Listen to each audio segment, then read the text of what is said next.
بسم اللہ الرحمن الرحیم۔ محترم ناظرین سامعین، master on line Quran channel میں آپ کو خوش آمدید کہتا ہوں۔ آج کی اس ویڈیو میں ہم آپ کو سورۃ الملک سبق نمبر 2 تجوید و قرات کے ساتھ پڑھائیں گے۔ اگر آپ ہمارے اس چینل پر نئے ہیں تو چینل کو سبسکرائب ضرور کریں اور گھنٹی کے بیل آئیکن کو بھی ضرور دبائیں تاکہ اس طرح کی مزید ویڈیوز آپ کو ملتی رہیں۔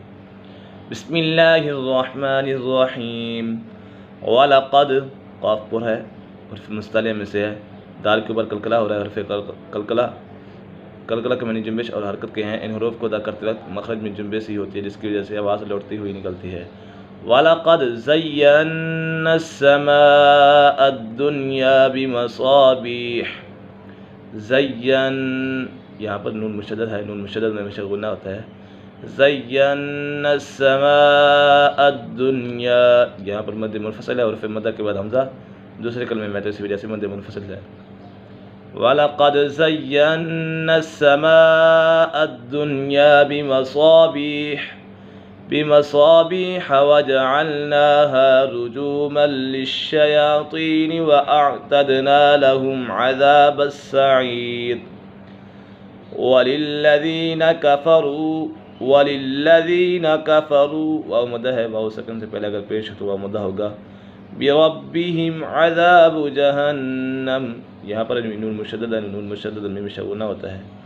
وَبِئْسَ الْمَصِيرُ، یہاں پر صاد پر ہے، حرف مصطلح میں سے ہے اور مد عارض کا قاعدہ لگ رہا ہے، حرف مدہ کے بعد عارضی سکون ہو یعنی وقف کی وجہ سے کوئی حرف ساکن ہو جائے تو مد عارض ہوگا۔ اِذَا أُلْقُوا، یہاں پر مد منفصل ہے، حرف مدہ کے بعد حمزہ دوسرے کلمے میں ہے تو اسی وجہ سے مد منفصل ہوگا۔ اِذَا أُلْقُوا فِيهَا سَمِعُوا لَهَا شَهِيقًا وَهِيَ تَفُورُ۔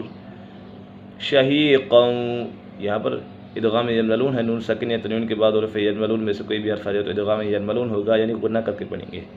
را اور لا میں بغیر غنہ باقی چار حروف میں یا واو میم اور نون میں غنہ ہوگا۔ حرف یلملون 6 ہیں، یا را میم لام واو نون۔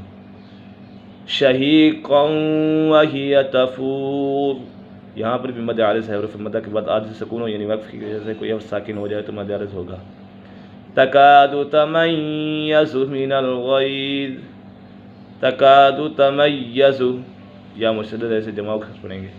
تَمَيَّزُ مِنَ الْغَيْظِ، غین پر ہے، حرف مصطلح میں سے، غا بھی پر ہے، حرف مصطلح میں سے ہے۔ كُلَّمَا أُلْقِيَ، یہاں پر مد منفصل ہے، حرف مدہ کے بعد حمزہ دوسرے کلمے میں تو اسی وجہ سے مد منفصل ہوگا۔ كُلَّمَا أُلْقِيَ فِيهَا فَوْجٌ سَأَلَهُمْ، یہاں پر اخفاء کا قاعدہ لگ رہا ہے۔ سَأَلَهُمْ خَزَنَتُهَا أَلَمْ يَأْتِكُمْ نَذِيرٌ، یہاں پر بھی مد منفصل ہے، حرف مدہ کے بعد حمزہ دوسرے کلمے میں تو اسی وجہ سے مد منفصل ہوگا۔ سَأَلَهُمْ خَزَنَتُهَا أَلَمْ يَأْتِكُمْ نَذِيرٌ، یہاں پر مد عارض ہے، حرف مدہ کے بعد عارضی سکون یعنی وقف کی وجہ سے کوئی حرف ساکن ہو جائے تو مد عارض ہوگا۔ قَالُوا بَلَىٰ قَدْ جَاءَنَا نَذِيرٌ۔ قَالُوا بَلَىٰ قَدْ، یہاں پر قاف پر ہے، حرف مصطلح میں سے دال کے اوپر قلقلہ ہو رہا ہے، حرف قلقلہ 5 ہیں، قاف توابہ جیم اور دال۔ قَدْ جَاءَنَا نَذِيرٌ، یہاں پر مد متصل ہے، حرف مدہ کے بعد حمزہ اسی کلمے میں ہے تو اسی وجہ سے مد متصل ہوگا۔ نذیر کے اوپر مد عارض کا قاعدہ لگ رہا ہے، حرف مدہ کے بعد عارض سکون ہو یعنی وقف کی وجہ سے کوئی حرف ساکن ہو جائے تو مد عارض ہوگا۔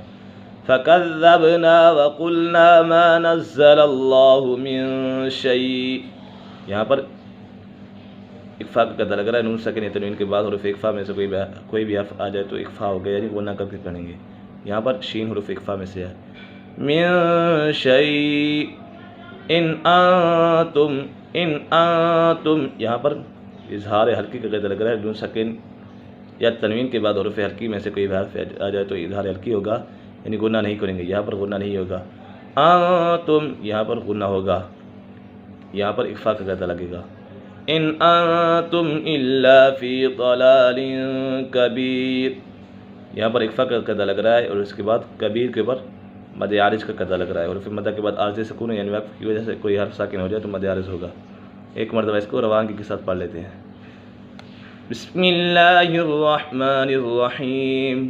وَلَقَدْ زَيَّنَّا السَّمَاءَ الدُّنْيَا بِمَصَابِيحَ